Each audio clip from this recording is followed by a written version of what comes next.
Hi hello friends. இப்போ நீங்கள் பார்த்துட்டு வந்து ஆத்தூர், அதாவது தூத்துக்குடிக்கும் திருச்செந்தூருக்கும் நடுவில் அங்கே இருக்கிற பாலத்தோட கண்டிஷன் பாருங்கள்.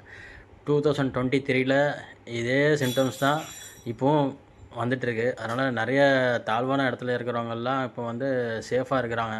வெள்ளம் வந்துடக்கூடாது. ஏன்னா ஒவ்வொரு தடையும் வெள்ளம் வரும்போதெல்லாம் எல்லாத்துக்குமே ஏகப்பட்ட நஷ்டம்.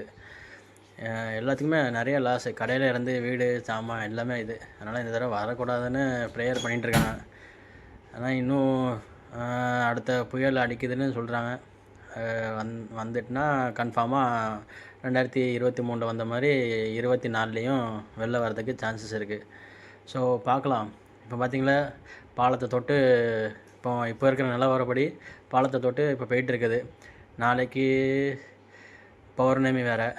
கடல் உள்வாங்கலைன்னா இப்போ அங்கே அணையை வேறு திறந்து விடலை. லாஸ்ட் டைம் அணையை திறந்து விட்டாங்க, இந்த திறந்து விடலை.